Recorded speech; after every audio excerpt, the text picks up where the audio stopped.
están, amiguitos del YouTube? Yo me encuentro súper bien, súper feliz, súper emocionada por este video en concreto. Demasiado emocionada. Hoy vamos a dar recomendaciones para empezar a leer clásicos.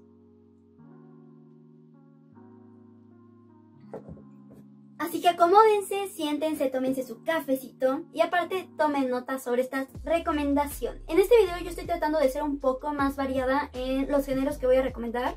Tal vez algunos sean bastante obvios, pero de eso se trata los clásicos, porque obviamente los clásicos tú los has escuchado una tras otra vez y obviamente hay unos más afamados que otros, precisamente porque muchas personas pueden acceder a ellos, muchas personas pueden leerlos y no tener ninguna complicación. 100 años de soledad no es el caso, por ejemplo, pero hay varios libros que van a decir, ay, pues sí, es obvio, pero pues es que tenía que ser, o sea, yo no veo otra manera de irse adentrando en este mundo de la literatura. Hay cosas o recomendaciones de libros que dices, es que esto no falla, o sea, sé que 1.000 millones de personas te lo van a decir, pero es que no falla. Pero es que si tantas personas, a veces, si tantas personas te lo están diciendo, es verdad, a veces no. A veces un libro como After se hace 1000% popular y no debería de hacerse, pero a veces, no sé, Orgullo y Prejuicio debería de haber sido leído por todas las mujeres. Claro, ¿por qué no? Es bellísimo. Así que empecemos con la listita. Empecemos con La Dama de las Camelias. Yo tengo una edición súper bonita, súper preciosa, pero no la encuentro. Hubiera sido muy bueno encontrarla para este video. En algún lugar de mi rinconcito de lectura tiene que estar, pero no sé en dónde. Así que vamos a usar esta. También me gusta mucho presentar este tipo de ediciones porque son bastante accesibles. En México esta edición cuesta 50 pesos. Baratísima. Así que también lo bueno de estos clásicos, lo bueno de los clásicos, de que te guste leer clásicos, es que es muy barato porque no tiene derechos de autor. Es más, ni siquiera es ilegal llegar y descargarlos en PDF porque no tiene derechos de autor. Así que estos clásicos no se preocupen. Bueno, la mayoría de estos clásicos no se preocupen, los pueden encontrar en cualquier lado, en cualquier esquina. Y obviamente hay ediciones de lujo que ya son más caras precisamente porque te están vendiendo el lujo. No es como si de repente quisieras leer, no sé, Haruki Murakami, que nada más hay una editorial que tiene a Haruki Murakami, por ejemplo, aquí en México. Así que es más caro, es mucho más caro comprarte un libro así que comprarte un libro de clásicos ilustrados de lujo, por ejemplo. Bueno, ¿de qué nos hablará La Dama de las Camelias? La Dama de las Camelias es un libro que pertenece a la corriente del realismo. El realismo va a estar caracterizado por ser un poco cruel. El realismo, de hecho, es una contraposición al romanticismo que es un poquito más fácil de explicar. El romanticismo es esta corriente literaria en la que se magnifican las cosas, todo sale precioso, todo sale horrible, que tú eres el centro del universo, de que las mujeres son perfectas. Esto es el romanticismo. Y el realismo va a ser su contraposición, todo lo contrario.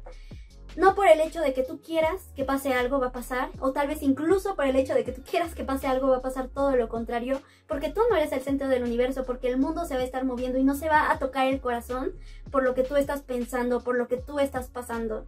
Son cosas que pueden llegar a ser un poquito más cotidianas, más verídicas, por así decirlo, más asentadas, más con los pies en la tierra. La Dama de las Camelias nos va a hablar sobre una mujer que en su palco de la ópera pone todos los días una camelia blanca, excepto 5 días al mes que son rojas. Este libro fue escrito en el siglo XIX, así que nosotros sí nos podemos ir dando cuenta de qué es, pero aquí lo manejaron como de una forma bastante sutil.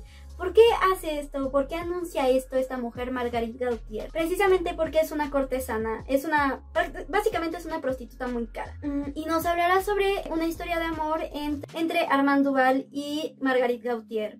Armand Duval es un hombre que sí tiene una posición económica no muy alta, no altísima, como de los hombres que están acostumbrados a adular a Marguerite Gautier o a estar con ella, pero esto no va a llegar a ser un impedimento para que esta pareja se enamore. Precisamente porque es realismo y no es un spoiler, el libro va a abrir con la subasta de los bienes de Marguerite Gautier, de que en este momento ya falleció, y obviamente van a volver al tiempo para contarnos esta historia. Es muy bonito libro, a mí me encanta, yo lo he releído y lo he releído. Es de los primeros libros clásicos que yo he leído y por eso lo recomiendo. Porque si a mí me enganchó en esta literatura de los clásicos, yo creo que a más personas.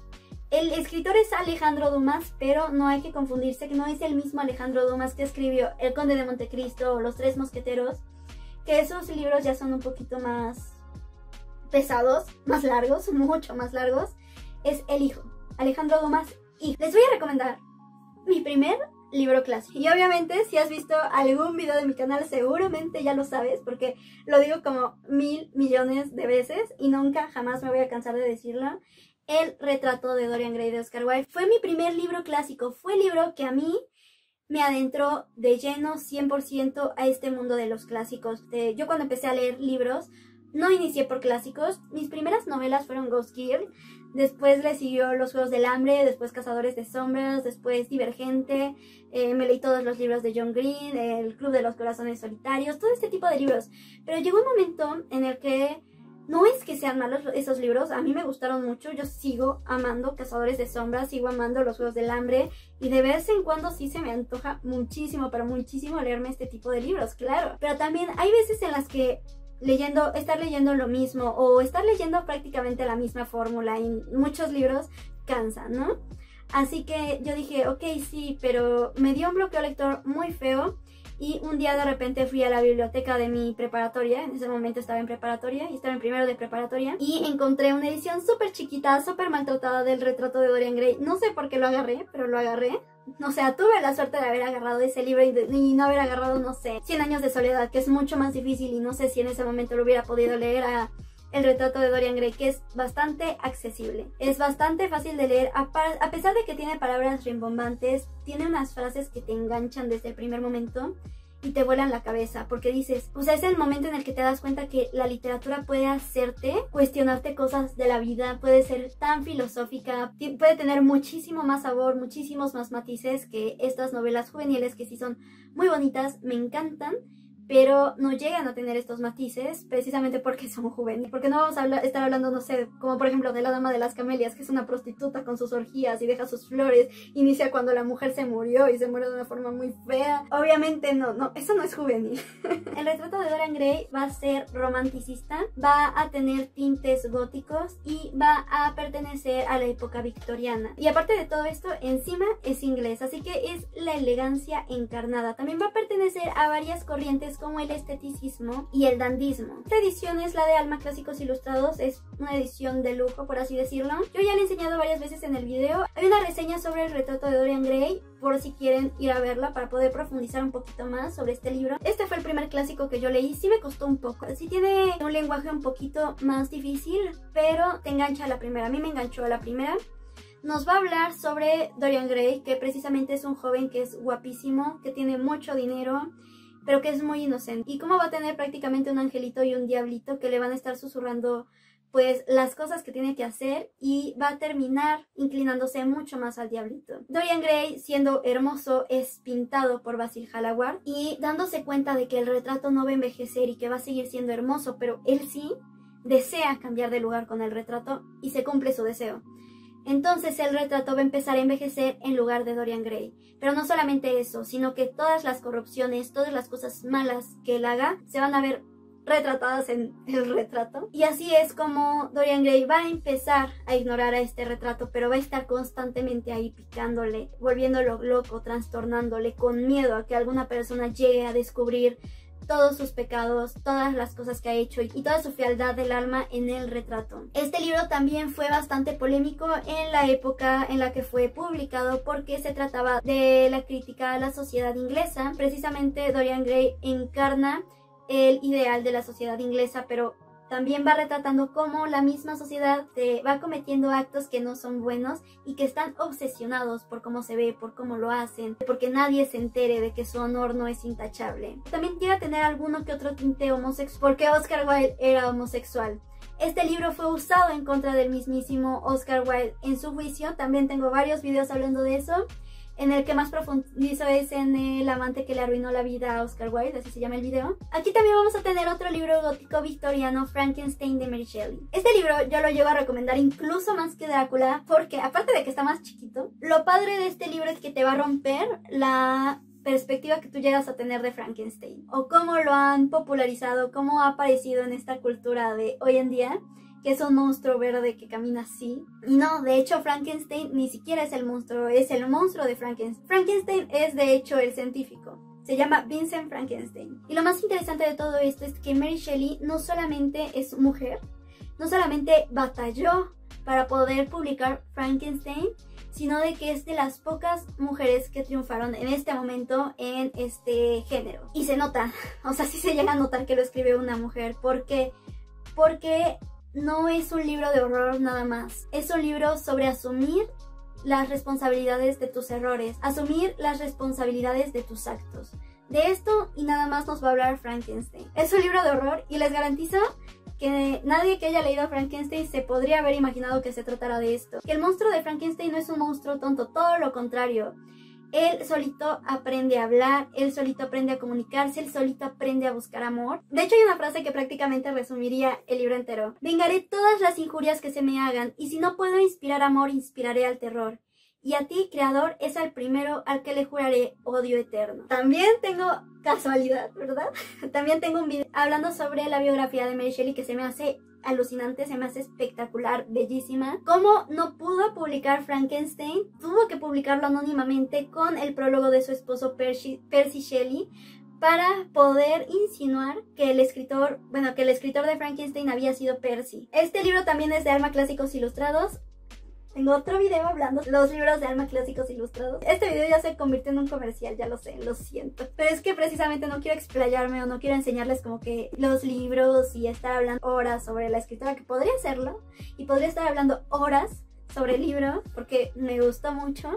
Y podría estar hablando horas sobre el retrato de Dorian Gray y horas sobre La Dama de las Camelias, pero bueno, La Dama de las Camelias no tiene, reseña la va a tener.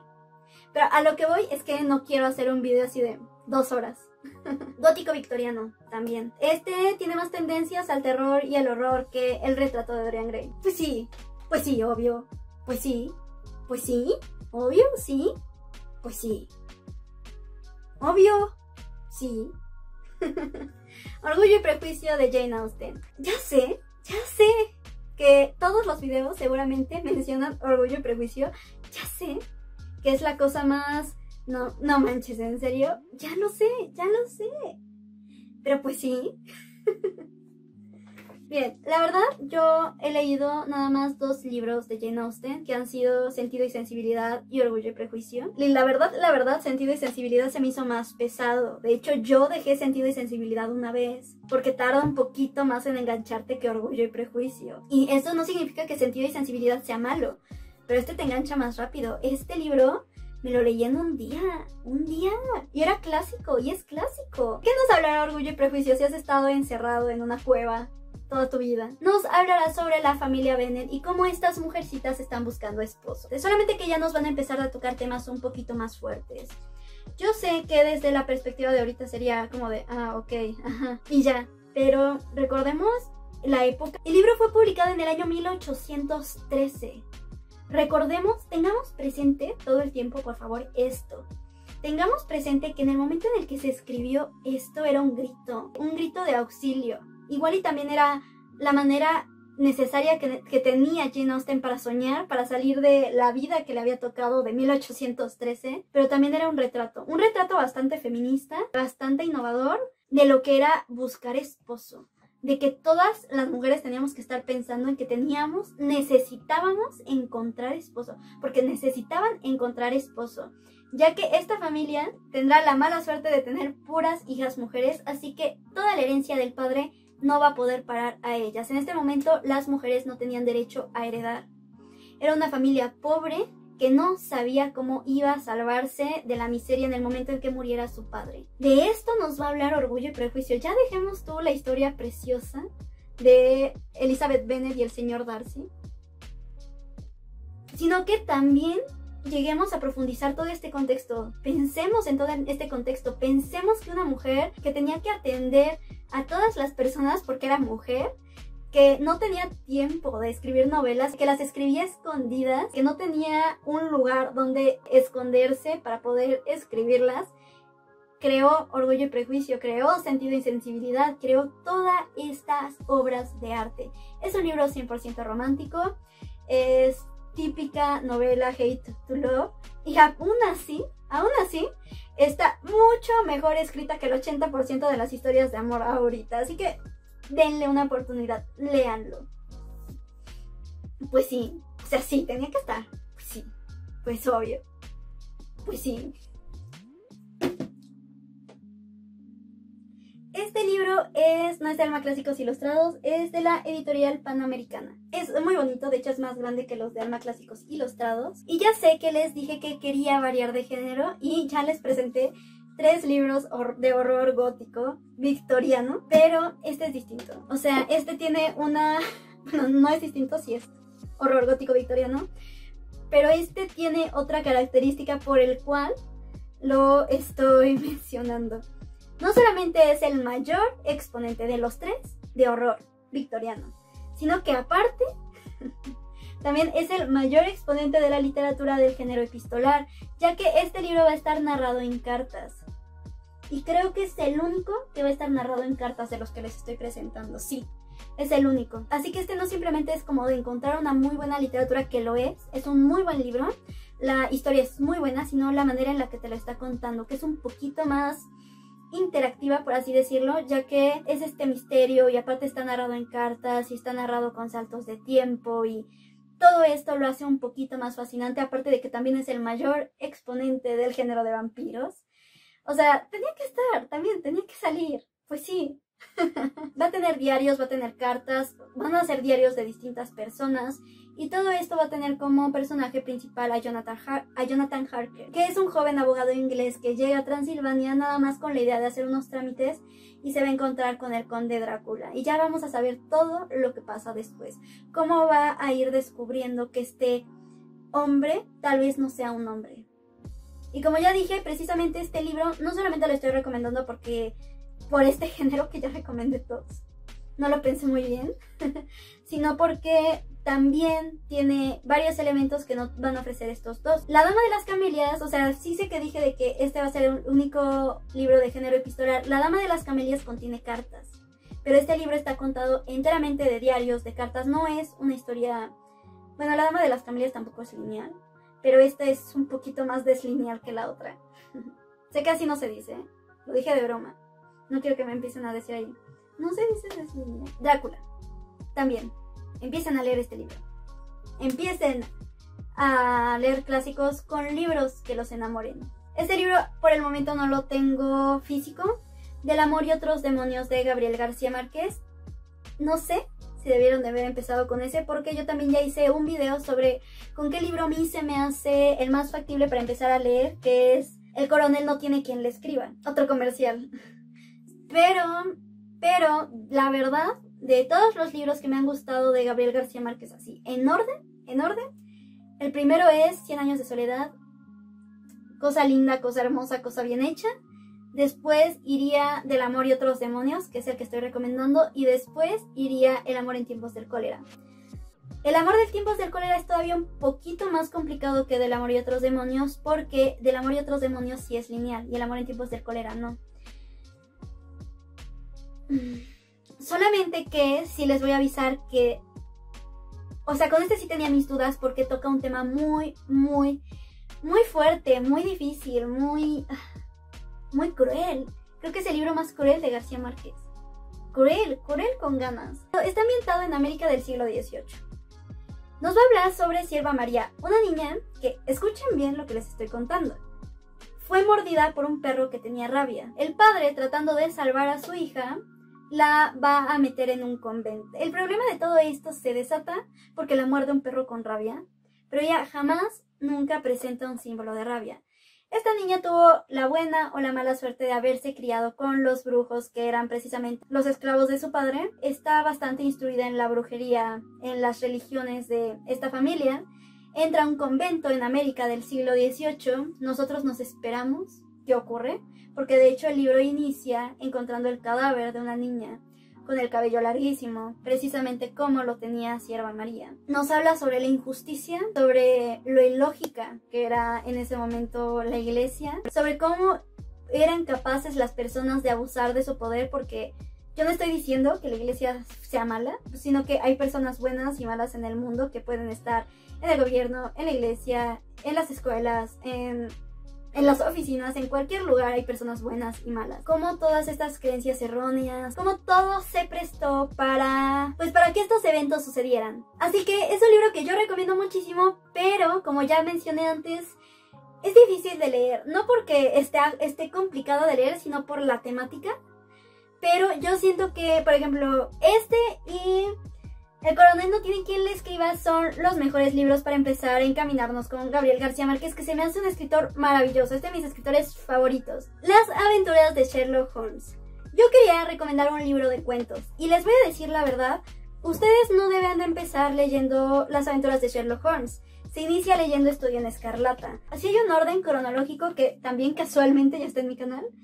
Pero si ustedes quieren irse por algo más sencillo que les atrape y que no les va a generar realmente ningún spoiler porque son historias autoconclusivas, o sea, ya en las novelas finales sí se generan spoilers, pero en este momento, en este caso sí se puede hacer una pequeña trampita y empezar a leer Las aventuras de Sherlock Holmes, que son cuentos. Y son unos cuentos que te atrapan, obviamente te atrapan, es de misterio, policíaco, precioso, bien hecho. No digo que sean mejores porque también yo amo y adoro a Edgar Allan Poe, por ejemplo, pero yo siento que es más fácil de leer Las aventuras de Sherlock Holmes, o menos pesado, por así decirlo, que los libros de género policíaco que te está manejando Edgar Allan Poe. ¿Por qué? Porque el personaje de Sherlock Holmes, su detective, tiene un poquito más de carisma que el de Edgar Allan Poe. Esta edición también es muy bonita. Así se encuentra el libro Las aventuras de Sherlock Holmes y son cuentos.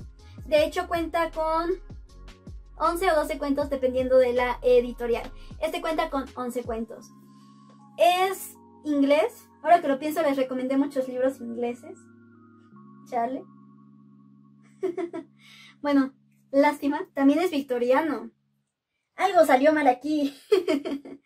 Bueno, pero es que precisamente estos libros son los más reconocidos de los clásicos. Es un libro que te tiene muy pegado, es un personaje que ha hecho historia.